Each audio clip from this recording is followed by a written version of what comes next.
is Trump versus Harris nationally. Look, I think the thing that I want to sort of get down in here and sort of point out is the Harris-Trump race has actually been fairly steady.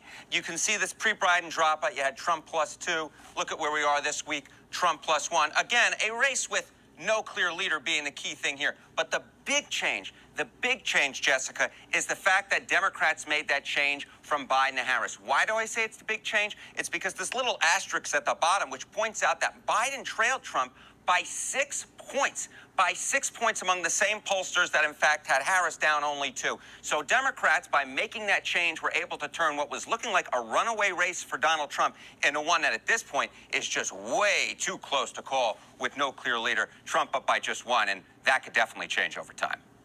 Now we see why former President Donald Trump is not happy.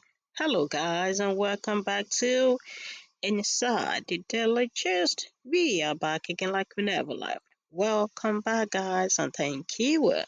Good morning, good afternoon, good evening, wherever you are listening to me from.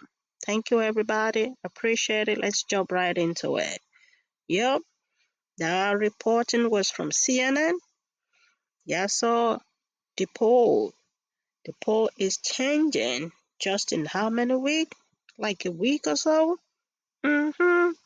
But sometimes when you hear that poll from CNN and you want to hear it from another source, that's why I'm going to play you the ABC. Check this out.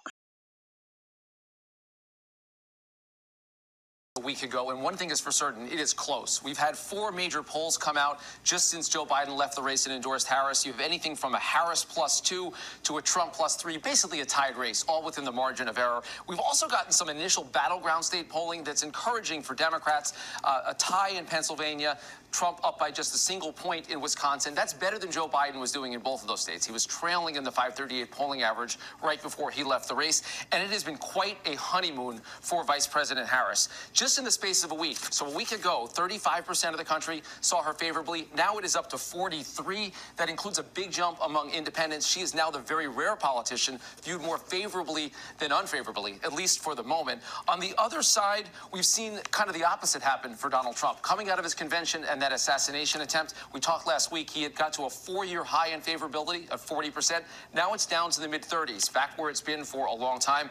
And J.D. Vance, this has not been a good debut week for him. The number of people who view him unfavorably jumped by 8 points in the space of a week. Look at that gap, 15 points underwater overall, Robin.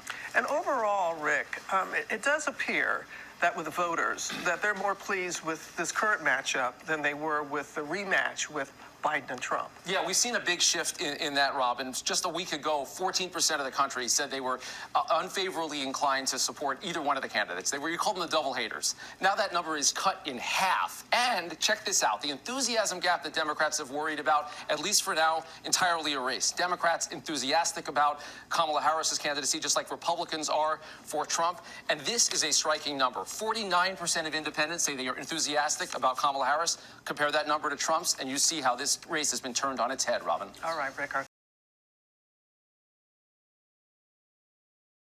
Now you see why the Democrats, they really wanted to switch President Biden to VP Kamala Harris. You know what I mean?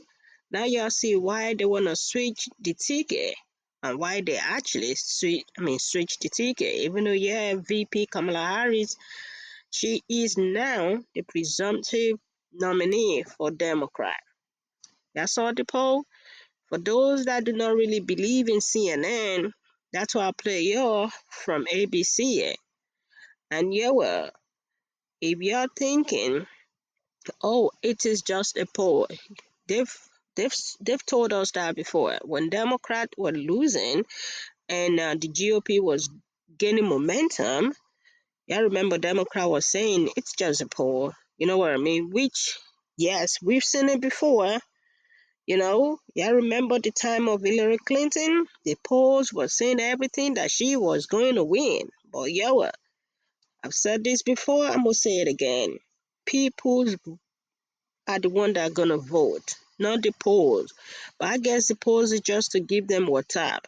Because if it's not, that's why the Democrat look at the polls and said, President Biden, it is time for you to pass the torch. And that was what he did. But y'all want to see why Donald Trump is not happy?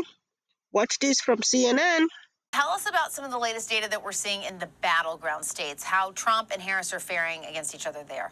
Yeah, so it all comes down to the Electoral College. So why don't we look at these key battleground states, Harris versus Trump margin once again. Look, these are the Great Lake battleground states, the ones that we've been talking about this entire campaign. Look at this. Wisconsin is the one that had the biggest separation between the two of them in Fox News polling this week, and it's just +1 Trump, well within the margin of error.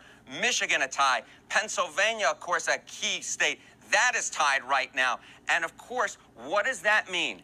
That means that the pathway to 270 electoral votes, this was the path that, of course, Joe Biden wanted to sort of ride along, is wide open for Kamala Harris. This is a Great Lakes path. So even if she lost in Nevada, Arizona, and Georgia, all three states that Joe Biden won last time around in 2020, if she was able to sweep those Great Lake battleground states, Wisconsin, Michigan, and Pennsylvania, and we know that those states are close right now, that would get her to exactly 270 electoral votes. So this Great Lakes path is wide open for the vice president.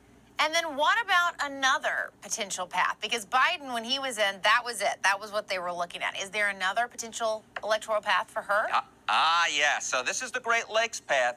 This was the path that Joe Biden basically said, I don't think I can do it. But for Kamala Harris, this is a potential path and one that may be wide open. This is the Sun Belt path. All right, let's say that she lost in Wisconsin, Michigan, and Pennsylvania. The Kamala Harris campaign believes that they can play in Nevada, Arizona, Georgia, and the key state down here, North Carolina, that Joe Biden lost last time around.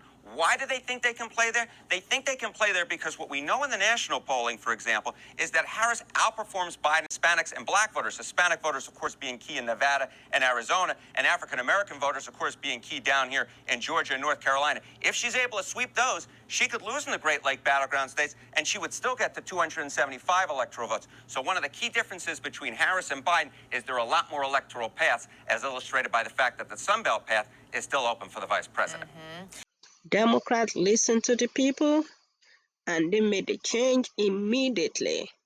Democrats read through the polls that majority of the Americans do not want the matchup between Joe Biden and Donald Trump. And Democrats acted on that fast. Politics is a game of chess. You know what I mean? Democrats are playing this check very well. And for them, they have checkmate the Republicans. Why? Because they talked to Joe Biden that saw your pathway to victory is narrow. But when we switch it around with Kamala Harris, Vice President, the pathway to victory, it's more than one. Y'all saw what he reported. So that's what I say. This is a game of chess. You have to know as a politician, and I believe Democrats use this wisely, and they waited until Donald Trump picked his VP. The VP that even his poll is coming down. It's not gaining momentum in a good way. Anyway, you know what I mean? Joel, do you think the GOP need to talk to Donald Trump to step aside as well for them to gain back this momentum? Or you think they are going to ride with Donald Trump till the end? Anyway, 2024 is presidential election for y'all to pick up your list and keep checking who is giving you what you want. Who is going to give you more for your vote? This is the time for you to use your vote to get what you want. This opportunity comes maybe every 2 years or 4. But yeah, what? 2024 presidential election year, this is your opportunity to pick who you want as a president. with all the informations that you've gathered, because you have to have information at hand. You just do not throw away your vote without nothing in return. As VP Kamala Harris said, let's go. As usual, please let's respect ourselves down there in the comment section. What do you guys say? Do you guys see how politics is playing? How they are calculating ahead? Yeah, it's getting interesting. Please let's continue the conversation and let's respect ourselves down there in the comment section. Thank you to all my return subscribers. And if you haven't subscribed, please join the growing community. And thank you in advance. Bye for now.